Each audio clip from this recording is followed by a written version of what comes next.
नमस्कार, आप सुन रहे हैं रेडियो जय घोष 107.8 FM और मैं हूं आपका दोस्त राधेश्याम दीक्षित। कार्यक्रम है विमर्श और एक ऐसे मेहमान को हमने आज स्टूडियो में बुलाया है जिनसे बात करते हुए न केवल आपको इतिहास के बहुत से पन्नों में लौटने का मौका मिलेगा, बल्कि ऐसी तमाम शख्सियतें जिन्होंने अपने जीवन को आहूत किया देश की स्वतंत्रता के लिए, स्वतंत्रता संग्राम के ऐसे वीर सेनानी जिनकी कथाओं को इन महानुभावों ने संकलित किया है, और संकलित ही नहीं किया बल्कि वो समाज के कोने कोने तक पहुंचाने के लिए प्रयासरत हैं। हमारे बीच में आज के विमर्श में मेहमान हैं आईपीएस ऑफिसर चिरंजीव नाथ सिन्हा जी। आपका हार्दिक अभिनंदन और स्वागत रेडियो जय घोष में। जी नमस्कार राधेश्याम जी। मैं रेडियो जय घोष के सभी श्रोताओं को प्यार भरा अभिवादन, नमस्कार एवं नव वर्ष की शुभकामनाएं देता हूं। और आपने बहुत उल्लेखनीय कार्य किया है, अपनी सेवा में तो है ही, हालांकि आप प्रबंधन के विद्यार्थी थे, लेकिन प्रयास किया और आप चयनित हो गए और इस सेवा में आप आ गए और लगातार उस सेवा में अपनी सेवाएं अलग अलग जनपदों में देते हुए, अलग अलग पदों पर देते हुए, अलग अलग दायित्वों का निर्वहन करते हुए आज आप लखनऊ के additional deputy commissioner of police हैं। और साथ में आपने जो काम किया है वो बड़ा उल्लेखनीय है। हम सब 15 अगस्त और 26 जनवरी को अपने स्वतंत्रता के संग्राम से जुड़े हुए सेनानियों को याद करते हैं, लेकिन इतने भर से काम नहीं चल सकता क्योंकि वो कहानियाँ एक दो या कुछ कहानियाँ नहीं हैं, बल्कि इतनी कहानियाँ हैं कि अगर आप पढ़ें तो न केवल आपका दिल भरेगा बल्कि शायद आपके शरीर के अंदर जो रक्त बह रहा है उसका कण कण ऊर्जान्वित होगा और आपके अंदर भी राष्ट्र के प्रति समर्पण का कुछ भाव जगेगा। और जब ऐसा होगा तो ये सार्थकता और वास्तविक श्रद्धांजलि उन शहीदों को, उन स्वतंत्रता संग्राम के सेनानियों को हमारी ओर से हो पाएगी और ये करना ज़रूरी है। इसलिए हमारे स्टूडियो में आज सिन्हा साहब हमारे बीच में हैं। तो ये आपको अभिनंदन कि इतना महत्वपूर्ण कार्य आपने किया। इन दो ही पुस्तकें नहीं बल्कि पुस्तकें तो आपकी और भी हैं क्योंकि ये लेखन के माध्यम से आप पहुँचा रहे हैं। ये विषय कहाँ से आया?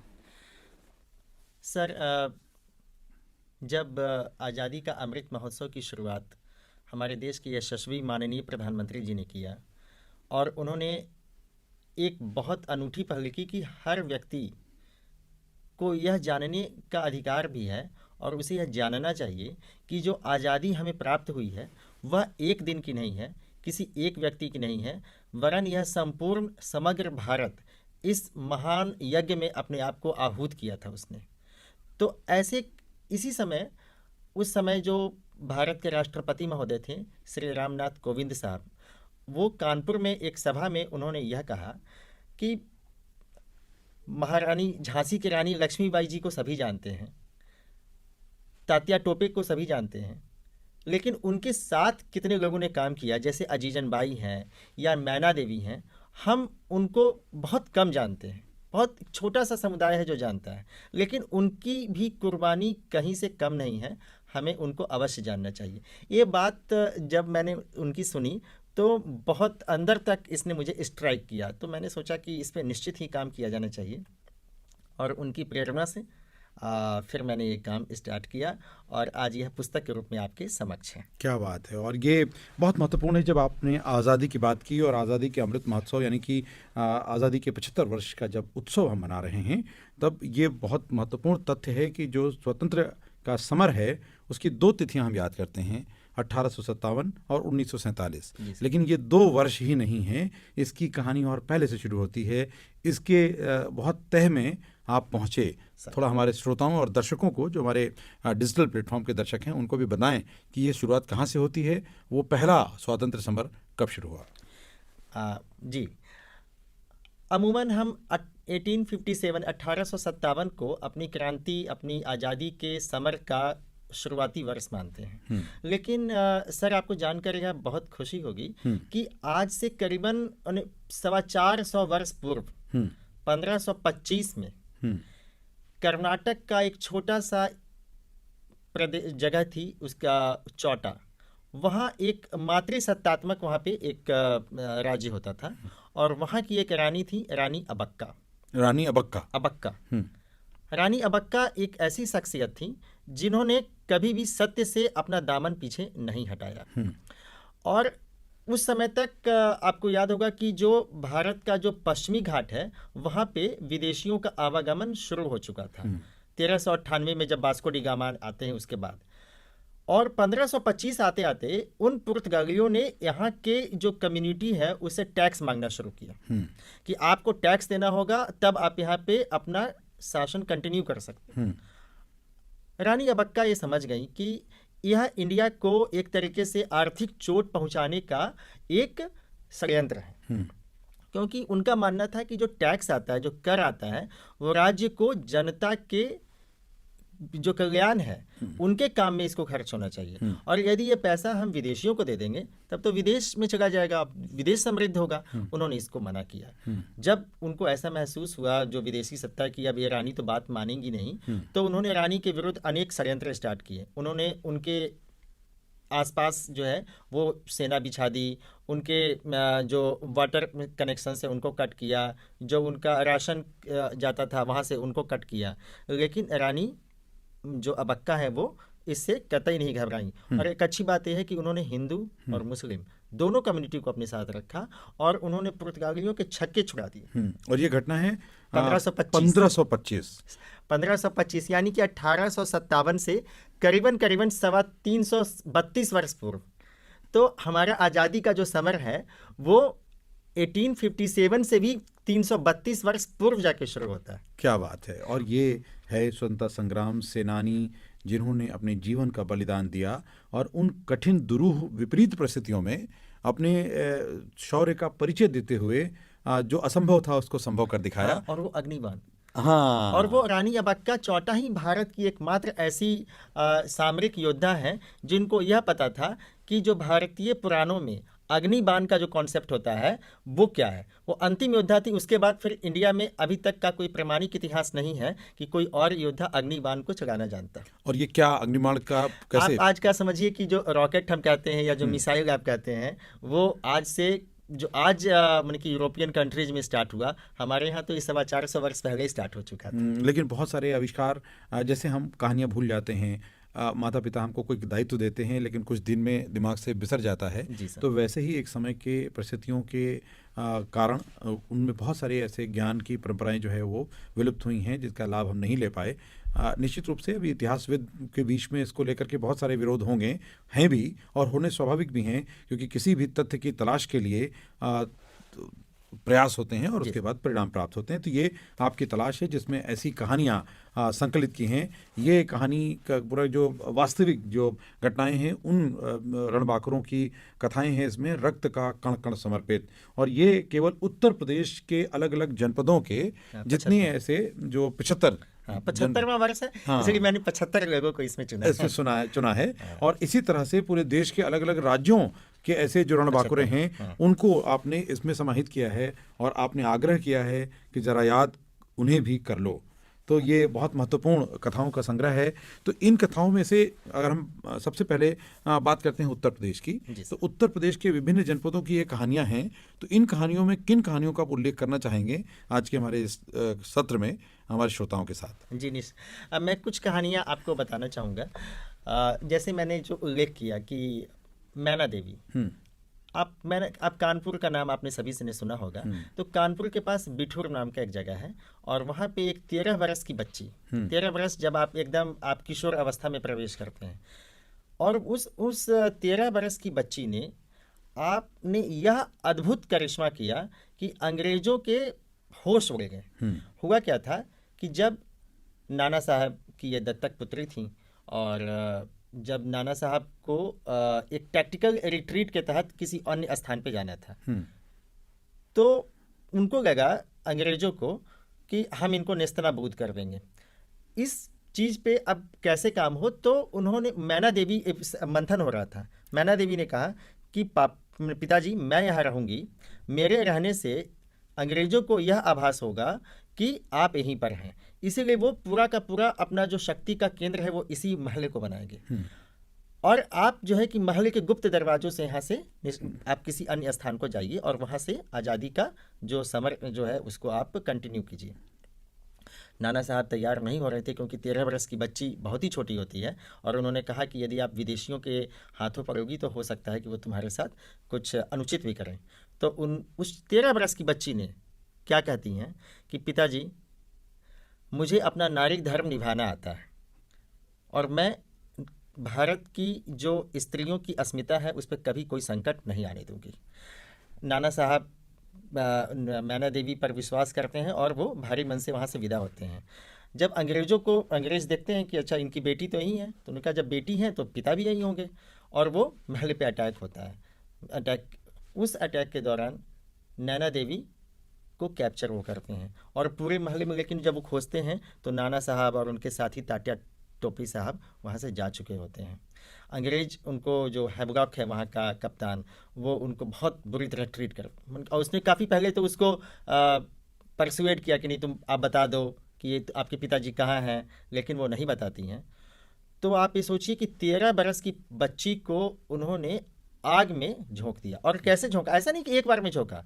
उन्होंने कहा कि इसको कष्ट हो धीमे धीमे, पहले इसके हाथों को आग में रखो, फिर इसके पाँव को रखो धीरे धीरे, ताकि इतना इसको कष्ट हो कि वो अपनी पिता के बारे में बता सके।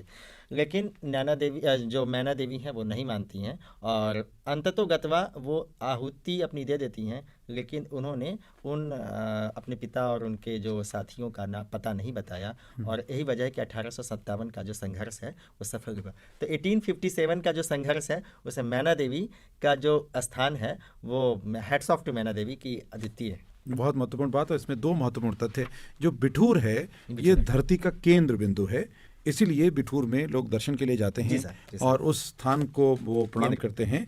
लेकिन केवल इतना ही नहीं, ये जो मैना देवी हैं ये तात्या टोपे की पुत्री, जिनकी कथा आपने बताई है, यानी शौर्य की जो भावना है वो किसी भी व्यक्ति में किसी भी अवस्था में उसके कंसर्न के साथ, उसके कनेक्ट के साथ, उसकी जो राष्ट्र के प्रति समर्पण है वो आ सकती है, और जब आती है तो किस तरह के परिणाम दे सकती है। इस तरह की और कहानियां इसमें आपने संकलित कराई हैं। जी सर, जैसे आपने यहाँ पे सुना होगा सर कि जब हम लोग कहते हैं कि जो पंडित रामनाथ बिस्मिल साहब का जो ये गीत है सर, जो हमेशा वो गुनगुनाते थे, और पंडित रामनाथ बिस्मिल साहब को हम सभी जानते हैं, निश्चित तौर पे वो मैं श्रद्धा के पात्र हैं, लेकिन उनके साथ बहुत सारे ऐसे लोग थे सर जिन्होंने कि उनके लिए बहुत कुछ किया, लेकिन वो संजोग से वो पीछे रह गए। ठीक है, पीछे रह गए, क्या उनकी इच्छा भी नहीं थी कि हम कहीं लाइमलाइट में आए, ठीक है, उन्होंने ऐसा कहा नहीं। लेकिन जैसे गया प्रसाद कटियार साहब, आप गया प्रसाद कटियार साहब, आपने ये सुना होगा कि भगत सिंह साहब ने सेंट्रल असेंबली में बम फेंका था। लेकिन आपको पता है कि ये बम जो है कि सेंट्रल असेंबली में जो बम फेंका था वो डॉक्टर गया प्रसाद कटियार के क्लिनिक में बना था। क्या बात है।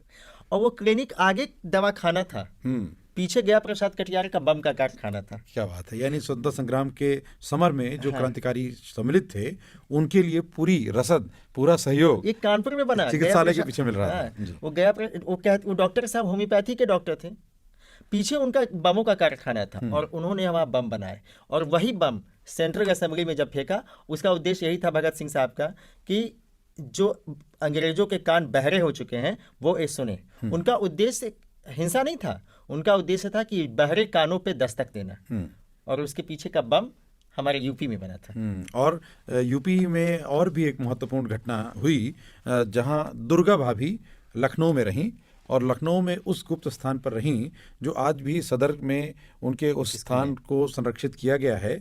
और केवल दुर्गा भाभी ही नहीं, उनके साथ इस पूरे अभियान में जितनी भी ऐसे क्रांतिकारी थे, उनकी भी, जिनके नाम भी नहीं हैं, जिनकी तस्वीरें भी नहीं हैं, उनकी याद में उन तस्वीरों को वहाँ सहेजा गया है। संभवतः दुर्गा भाभी का भी आपने लिखा है। हाँ, मैं दुर्गा भाभी जी के उस स्कूल को जो आप जो सदर में बता रहे हैं, मैं वहाँ गया, जो मॉन्टेसरी स्कूल है, लखनऊ मॉन्टेसरी स्कूल।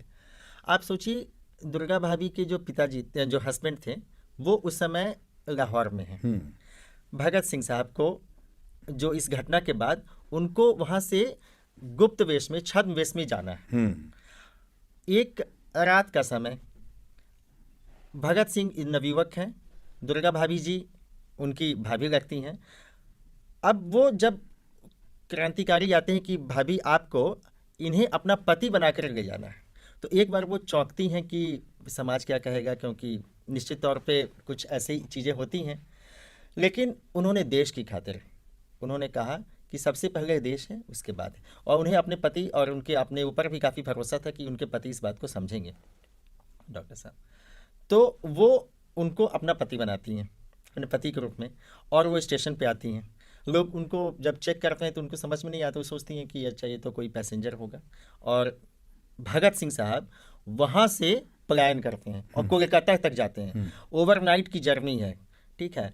और उन्होंने पूरे यात्रा क्रम के दौरान किसी को यह सिद्ध ही नहीं होने दिया कि भगत सिंह उनके साथ निकले हैं। लेकिन एक चीज़ ये हो गई कि वो एक जब वो बैठ शायद जब कार में बैठ रही थी तो शायद साड़ी का एक जो आंचल का एक कोना जो है वो दिख गया था।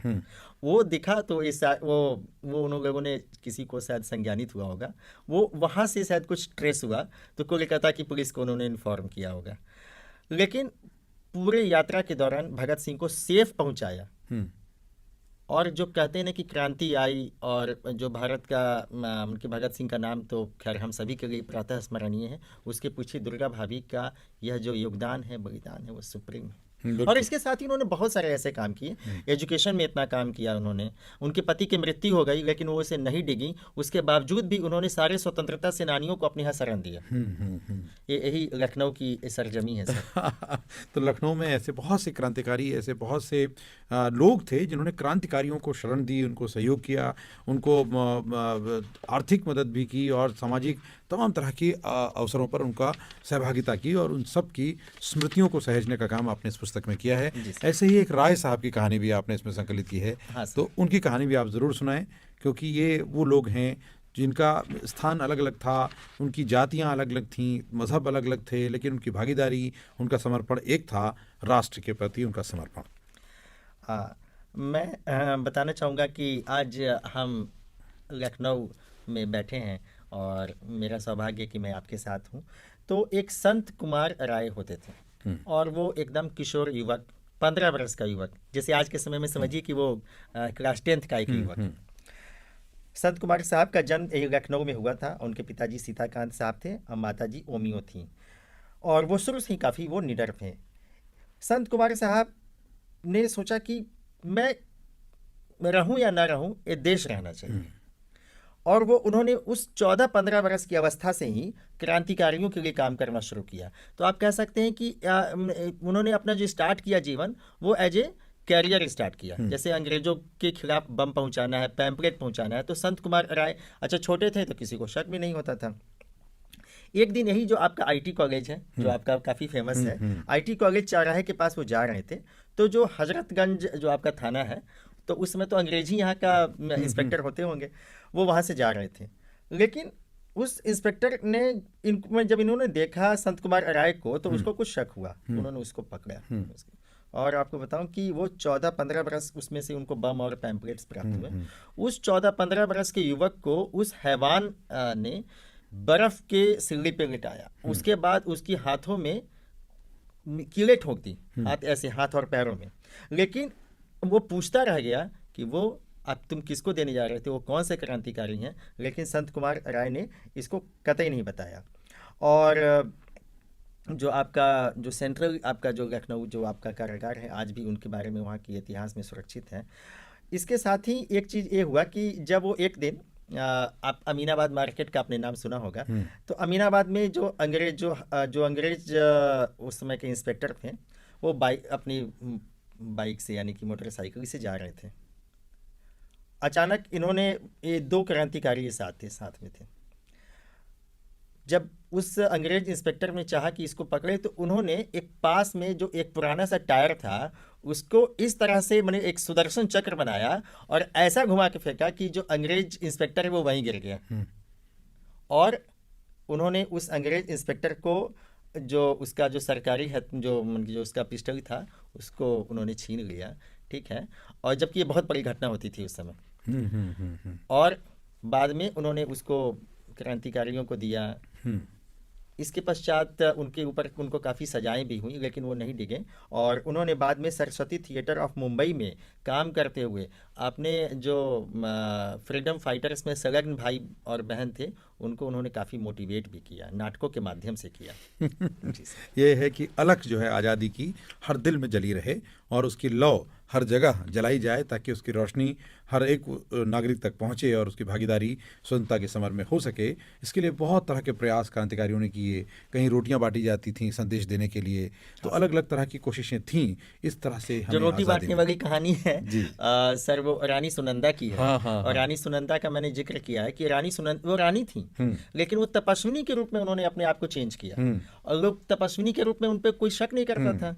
बाद में उन्होंने रोटियों के माध्यम से उस पर संदेश लिखते थे और वो क्रांतिकारियों तक पहुंचाया जाता था। अब रोटी के ऊपर किसी को क्या शक होगा कि रोटी में क्या है। तो ये रानी सुनंदा, और उन्होंने नेपाल तक जो है कि अपने क्रांतिकारियों को वहां तक शरण दिया और वहां से भी मोटिवेट किया। तो इस तरह से कठिन परिस्थितियों में उन लोगों ने काम किया और हम आज आज़ादी की सांस ले रहे हैं। तो निश्चित रूप से उन सब का एक बलिदान है, उनका योगदान है, और उनकी इस समर्पण के कारण हमको वो मिल पाया जो उन्हें नसीब नहीं था। तो इस तरह की कहानियाँ और सुनेंगे चिरंजीव सिन्हा जी से, लेकिन उससे पहले लेते हैं एक अल्पविराम, और साथ में ये भी ज़रूर पूछेंगे कि आज के समय में जब हम अलग अलग प्रदेशों में बट रहे हैं, बातों से बट रहे हैं, तब आप बिहार के गया में जन्म लेकर उत्तर प्रदेश की और दूसरे राज्यों की कहानियां सुनाने के भाव कहाँ से लाए, ये भी हम जानेंगे, लेकिन एक छोटे से अल्पविराम के बाद। सुनते रहिए रेडियो जय घोष।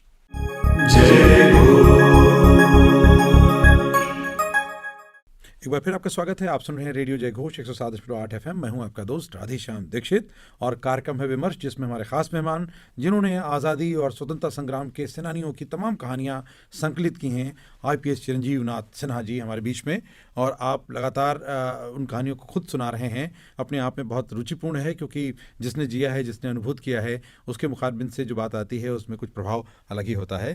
तो सिन्हा जी, जो सवाल हमने वार्ता में छोड़ा कि आप गया में जन्मे, बिहार में पले बढ़े, पढ़ाई आपने जाके महाराष्ट्र में की, और उसके बाद काम आप यूपी में कर रहे हैं, तो पूरे देश के बारे में, स्वतंत्रता संग्राम सेनानियों के बारे में भाव क्यों आया? सर, मुझे लगता है कि जब मैं अशोक से बहुत प्रभावित हूँ सर, और संजोग से सम्राट अशोक महान मगध के थे। लेकिन मैं किसी भी मैंने हिस्ट्री में बहुत सारे सम्राटों के, राजाओं के बारे में अध्ययन किया, लेकिन मुझे सम्राट अशोक से फैसिनेटिंग कैरेक्टर और कोई नहीं लगता। जो पूरे भारत का जो आज जो नक्शा है, मैंने वो पूरे भारत को उन्होंने इंटीग्रेट किया सर, आधारशिला रखी। आधार। और इस व्यक्ति में एक मैंने कि कहीं पर भी एक दंभ का पुट नहीं है, कहीं अभिमान का पुट नहीं है। और प्रथम बार भारत में ऐसा हुआ कि कोई जो ऐसा सम्राट है जो शस्त्रों से ज़्यादा हमारे शास्त्रों से, हमारे जो धर्म से लोगों को एक साथ उसने बांधा हो। तो मुझे लगा कि वो व्यक्ति, जो वो अशोक सम्राट हैं, वो रोड बनाते हैं आम नागरिकों का हेतु, वो पशु पक्षियों के लिए भी काम करते हैं, वो जो हमारे समाज में जो वनवासी समूह है उनके लिए भी काम करते हैं। तो हम वहाँ तक तो नहीं पहुँच सकते, लेकिन यदि उसने पूरे भारतवर्ष को एक करने का जो सपना देखा था, आचार्य चंद्रगुप्त के सपनों को साकार किया था उन्होंने, तो हम सभी को अपना एक कतरा तो उसमें देना ही चाहिए। और पूरा भारत अपना है सर, कभी भी लगता ही नहीं है कि हम कब यूपी से MP पहुंच गए, महाराष्ट्र पहुंच गए, और लगता है कि बस हम तो हिंदुस्तानी हैं। तो यही एक वजह थी कि हम गया और बिहार और फिर यूपी, MP, महाराष्ट्र होते हुए आज आपके सम्मुख हैं। हमें गर्व है कि हम भारतवासी हैं सर। बिल्कुल, हम आपके जो देश के अलग अलग प्रांतों की कहानियां हैं वो अगले अंक में सुनाएंगे, लेकिन उससे पहले जो ये संकलन है, उस संकलन के साथ आपकी 5 पुस्तकें कुल हैं प्रकाशित, 2 तो हमारे सामने हैं। ये 3 पुस्तकें कौन कौन सी हैं? Thank you sir. मेरी प्रथम पुस्तक जो है वो अनुभूति के नाम से आई है, और इसमें 21 कहानियों का एक संकलन है। और इसमें अच्छी बात यह है कि मेरी जो सिस्टर इन है उन्होंने भी इसमें सहयोग किया है, हर्षा ने, वहाँ पे, और वो प्रभात से आई हैं, और वो इंडिया की बेस्ट सेलिंग बुक्स में से एक है सर। क्या बात है, बहुत बहुत शुभकामनाएं। अमूमन शौक के लिए बहुत लोग लिखते हैं, लेकिन देश के लिए और विषयों के माध्यम से समाज में एक अंतर पैदा करने के लिए, विचार पैदा करने के लिए और एक जज्बा पैदा करने के लिए काम करने की जो कसक है, वो पूरी इन पुस्तकों के माध्यम से आप कर रहे हैं, और निश्चित रूप से ये सब तक पहुँचे।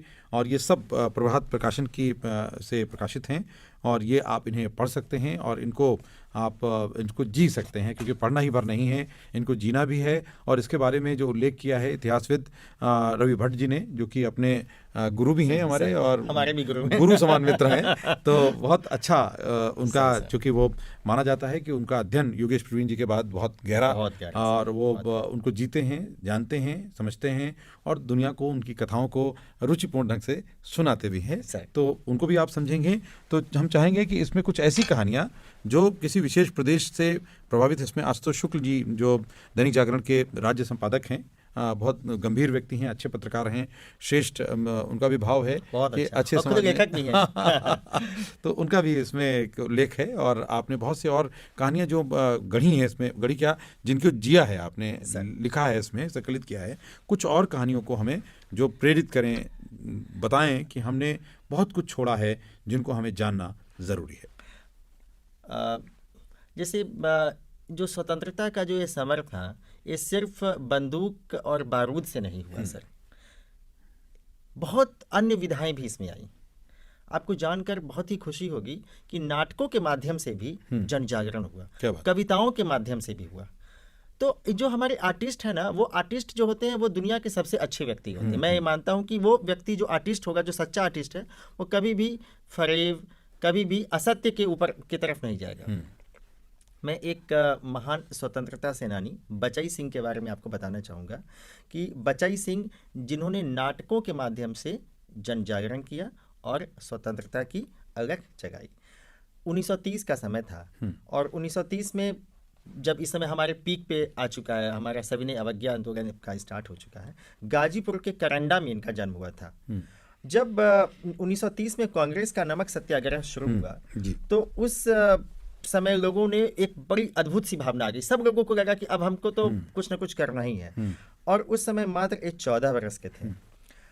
उस समय उन्होंने क्या किया कि गांव गांव जाके 4-4, 5-5 अपनी अपनी छोटी छोटी कम्युनिटी टाइप की एक समूह बनाया और उन्होंने गीतों के माध्यम से, नाटकों के माध्यम से रात के पहर में लोगों को गांधी जी के बारे में बताया, अन्य जो आपके फ्रीडम फाइटर्स हैं उनके बारे में बताया। अब नाटक एक ऐसी विधा है ना, लोग कनेक्ट हो जाते हैं। जैसे आप किसी को बहुत उपदेश दीजिए तो हो सकता है कि उसको बोरियत महसूस हो, लेकिन एक नाटक के माध्यम से यदि आप गांधी जी को बता रहे हैं, आप सरदार जी को बता रहे हैं और अन्य जो आपके प्रमुख सेनानी हैं उनको बताते हैं आप, और उनको लगता है कि अच्छा ऐसा हुआ, तो गांव का जो अनपढ़ व्यक्ति है ना वो भी कनेक्ट हो गया। यह कंट्रीब्यूशन है बचई सिंह का कि उन्होंने गांव के उन अनपढ़ व्यक्तियों को, बुजुर्ग व्यक्तियों को, साथ में युवाओं को भी एक साथ कनेक्ट किया, एक प्लेटफॉर्म पे लेके आए। और उन्होंने गाजीपुर और पूर्वांचल के अनेकानेक जनपदों में घूम घूम के नाटकों के माध्यम से जन जागरण किया। और इसका प्रभाव ये हुआ कि गाजीपुर में एक तरीके से, गाजीपुर और आसपास के डिस्ट्रिक्ट्स में अंग्रेजों का प्रभाव काफ़ी कम भी हो गया था उसमें। तो बचई सिंह को मैं अपना हृदय से आभार व्यक्त करना चाहता हूं सर कि इन्होंने इस तरह से आपको, अब जैसे इसी तरह से आप अनेकानेक ऐसे माहौल में हम आपको बताना चाहेंगे कि जो दुर्गा भाभी की कहानी थी, इसी तरह से एक महानंद मिश्र साहब थे। महानंद मिश्र, आप सरदार भगत सिंह और चंद्रशेखर सिंह जो आज़ाद हैं, इनका जो संगठन था HSRA जिसको कहते थे, हिंदुस्तान सोशलिस्ट रिपब्लिक आर्मी, और उसके बाद वो सैंडर्स की आपने कहानी सुनी होगी, जो बहुत ही दुष्ट टाइप का अंग्रेज ऑफिसर था। तो इन्होंने, महानंद मिश्र ने, जब ये पूर्वांचल के थे और इन्होंने वहाँ पर एक इस ऑर्गेनाइजेशन को कैसे सपोर्ट किया जाए और उसकी जो जड़ें हैं वो कैसे हमारे पूर्वी उत्तर प्रदेश तक आए, वहाँ पर इन्होंने बहुत काम किया।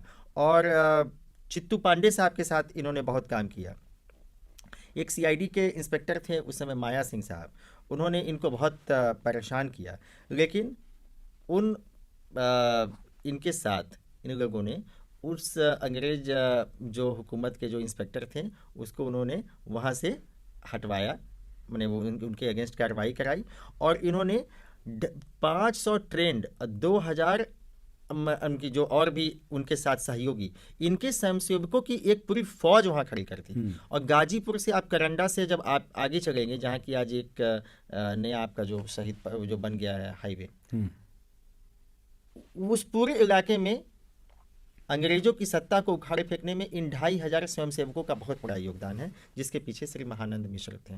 तो ऐसे यूपी के ऐसे बहुत सारे लोगों की, हाँ, मैं एक कहानी एक अवश्य बताना चाहूँगा, शायद वो मेरे मन से भी कनेक्ट होती है कहीं ना कहीं।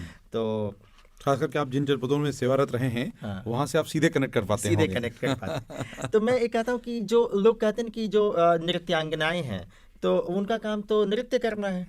लेकिन आप जब जो अजीजन बाई का आप नाम सुनेंगे, अजीजन बाई का जन्म लखनऊ के पास ही हुआ था, और वो जब बाद में किसी वजह से वो स्थानांतरित होकर मूलीगंज में चली गई। तो अजीजन बाई को मैंने पहले वो अंग्रेज उन पे बहुत भरोसा करते थे और उनके जो कोठे वोठे पे जाते थे। वो धीरे धीरे अंग्रेजों की बातें भी, जैसे जब कोठे पे 5 अंग्रेज इकट्ठा हुए, आपस में कुछ बात की, इनपुट्स मिल जाते थे। एक बार क्या हुआ कि जब नाना साहब और तात्या टोपे का कोई एक फेस्टिवल था वहाँ पे इनकी भेंट इनसे होती है। वो लोग काफ़ी प्रसन्न होते हैं कि इनके बहुत अच्छा उन्होंने अपना जो भी नृत्य पेश किया। तो वो कहते हैं कि आप क्या मांगना चाहती हो? तो अब आप देखिए, अजीजन बाई चाहती तो बहुत कुछ मांग सकती थी। उन्होंने कहा कि मुझे आपकी अपने फौज के सिपाही की वर्दी दे दो। तो उन्होंने कहा कि अरे तुम सिपाही क्यों बनना चाहती हो? तो कही कि नहीं, मेरे अंदर बहुत दिन से इच्छा थी कि मैं भी देश के लिए कुछ करूं। तो उन्होंने उनको अपनी फौज में रिक्रूट किया, ऐसे नहीं, यूनिफॉर्म में नहीं। और वो अजीजन बाई चूंकि अंग्रेजों की उस तरफ काफ़ी विश्वास जीत चुकी थी, तो वो सारा इनपुट्स वो इनको देती थी। और अजीजन बाई के ऊपर कई अंग्रेज ऑफिसर बुरी तरह मन की आसक्त भी थे। इसका उन्होंने फ़ायदा उठाया और हर जानकारी जो छोटी से छोटी होती थी वो यहाँ पहुँच जाती थी। अंग्रेजों को ये समझ ही में नहीं आता था कि अभी तो हमने ये प्लानिंग किया है और ये नाना साहब को, तात्या टोपे को और इन फौजों को कैसे पहुँच जाता है। बाद में खैर वो किसी वजह से इनको पता हुआ तो उन्होंने उसको शूट कर दिया, ठीक है। लेकिन अजीजन बाई ने अंतिम तक अपने गहने तक बेच दिए उस वक्त उस महिला ने, और अंग्रेज जो फौज के पैसे, वो फौज को दिए पैसे कि ताकि वो शस्त्र खरीद सकें। ऐसी हमारे देश की बहादुर महिलाएं। क्या बात है। और ऐसे तमाम बहादुर नायक जिन्होंने अपने जीवन को आहूत किया हमारे देश की आज़ादी के लिए, और ऐसी कहानियाँ अभी तो आपने उत्तर प्रदेश के अलग अलग जनपदों से सुनी हैं, लेकिन अब देश के अलग अलग राज्यों की कहानियाँ जहाँ से वीर स्वतंत्र सेनानी जिनको आपने संकलित किया है उनके बारे में भी सुनेंगे। लेकिन इसके लिए आपको थोड़ी प्रतीक्षा करनी पड़ेगी। अगले अंक में हम आपको कष्ट देंगे और उसमें आपको ये कहानियाँ लेकर आएंगे, और इन कहानियों को सुनकर न केवल आपके रोंगटे खड़े होंगे बल्कि आपको गर्व होगा उन लोगों के बलिदान पर। बहुत बहुत धन्यवाद सर कि आपने यह मौका दिया। बहुत बहुत धन्यवाद हमारे स्टूडियो में आपको आने के लिए। और अगले अंक में आपको फिर सुनाते हैं देश के अलग अलग प्रांतों की उन स्वतंत्र संग्राम सेनानियों की कहानियाँ। ज़रा याद उन्हें भी कर लो।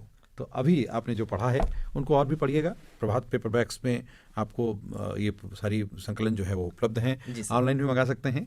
आप पढ़ेंगे तो हमारे देश को गढ़ेंगे, मिलकर आगे बढ़ेंगे।